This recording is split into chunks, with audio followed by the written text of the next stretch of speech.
So the last video we talked about all of these 7 characteristics that makes good money and how gold pretty much checked each one of these boxes very well, and it's been known to be the best form of money that mankind has ever seen for the past 5,000 years. There's no argument against that, guys. There's no debate. Okay, gold is money, right? So let's talk about what happened after that. So then humanity adopted gold as money. But what happened? What went wrong, right? This is what went wrong. These 2 categories right here that I talked to you guys about in the last video, and I said portability, which is the ability to transport gold around, to move it around. It's pretty good, right? Compared to cattle, compared to a house. It's pretty good, but it's not perfect, right? It's big, it's clunky, it's heavy. If you carry it in your pocket, people can hear it. They can know that you have gold on you. It's very easy for you to get robbed, get attacked, so on and so forth. Now, the visibility is also the second thing, right? If someone wants to pay someone else for just a loaf of bread, yeah, they can shave down the bar of gold and just pay for like with little gold dust, or they can cut down a very small piece of it. But it's very difficult, right? And there's just no way to know exactly how much you're paying the guy, or the guy doesn't know exactly how much of gold this is when you just break it off right in front of him, unless you have a scale. And it's a big hassle. So then the government pretty much stepped in, right? They stepped in and they exploited these 2 weaknesses of gold right here, these 2 categories, and they used that in order to basically create their own agenda. And I'll tell you the true story of how that happened.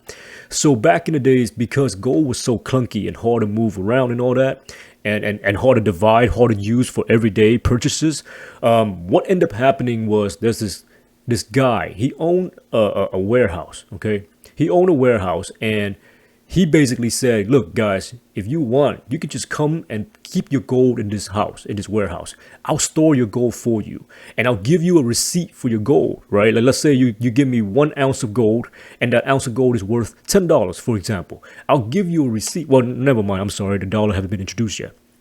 If you give me an ounce of gold, I'll give you a piece of paper that says you own this ounce of gold, and it has a certificate on it. It has like a stamp on it to make sure that it's authentic.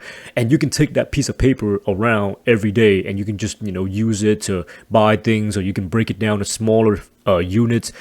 Thanks to this piece of paper, I can give you, instead of 1 ounce of gold, I can give you like maybe 10 different receipts for, a tenth of an ounce of each receipt, so that you can go and make everyday purchases with it. You can walk around with it, and you don't have to carry your gold around, because we all know how much of a hassle that is. Nobody wants to carry a big ass bar of gold around and get robbed. Okay. So then this guy offered people that, with a small fees or whatnot, right? So people was like, you know what, that's a good idea. Fuck it. Let me go ahead and put my gold in this warehouse. So this is everybody's gold right here, right? So they put their gold in here, and they get a paper receipt for it. So the people get a paper receipt, okay, equivalent to this bar of however many bars of gold there is that they put into the warehouse. So right now we can see there's 6 bars of gold in the warehouse, and therefore there are 6 different paper receipts for each one of those bars of gold, right? Very simple, very easy to understand. So, at first it worked out great for a little while. And then the guy that owns this warehouse, he came up with an idea. He said, man, it's been like months, and I haven't seen any of these people come back to collect their gold. Like, they just basically took the piece of paper and they just went, and they just basically they trusted me to keep these gold, so they don't even come back and check to make sure that the gold is there. I haven't seen anyone come and ask any questions. And so he said, you know what? Why don't I do this? Now I have 6 bars of gold. 6 bars of gold right here in the warehouse. I gave out 6 paper receipts, and these people never came back to check. Why don't I start passing out more receipts, right, to other people, and loan them this money and earn an interest for myself? So if let's say he makes 2 more receipts for 2 bars of gold that doesn't exist, right? So these 2 bars of gold don't exist. This is what's there, and this is his false receipts of gold that he doesn't own, right?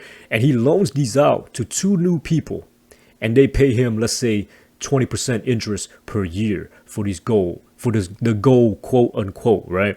So then he just made 40% basically a year on gold that's not his, that doesn't exist. It's basically thin air, right? So he's now starting a business, so to speak.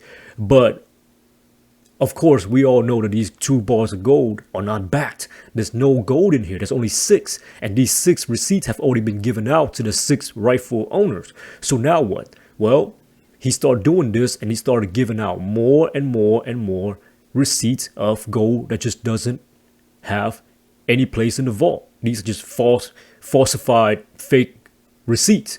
And he makes crazy amount of interest money on it. And of course, being a human being that he is, greed takes over and you see money start flowing in and you start just adding more and more bars of fake gold and just paper receipt that doesn't exist. And you just make a lot more money from that. So that's exactly what happened, guys. He started loaning out gold that is not there, that doesn't exist, to people, collecting interest off it. And these people never even bat an eye. They never even noticed anything was wrong. Now, of course, what ended up happening is all of these people would one day come back and be like, hey, you know what? We're all moving out of town.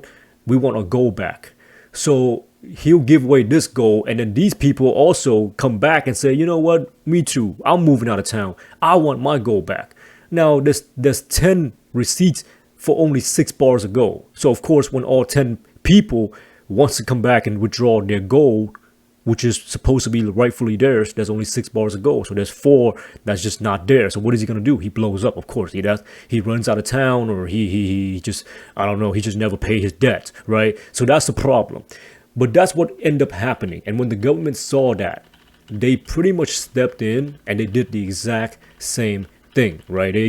That's how the US dollar became a thing, right? So we'll talk about that in the next video. But now that you guys understand that story, that was a true story, by the way, of the man with the gold warehouse and how he started exploiting the regular people, and he started making more certificates than the gold that was available in order to loan it out and get interest money off it.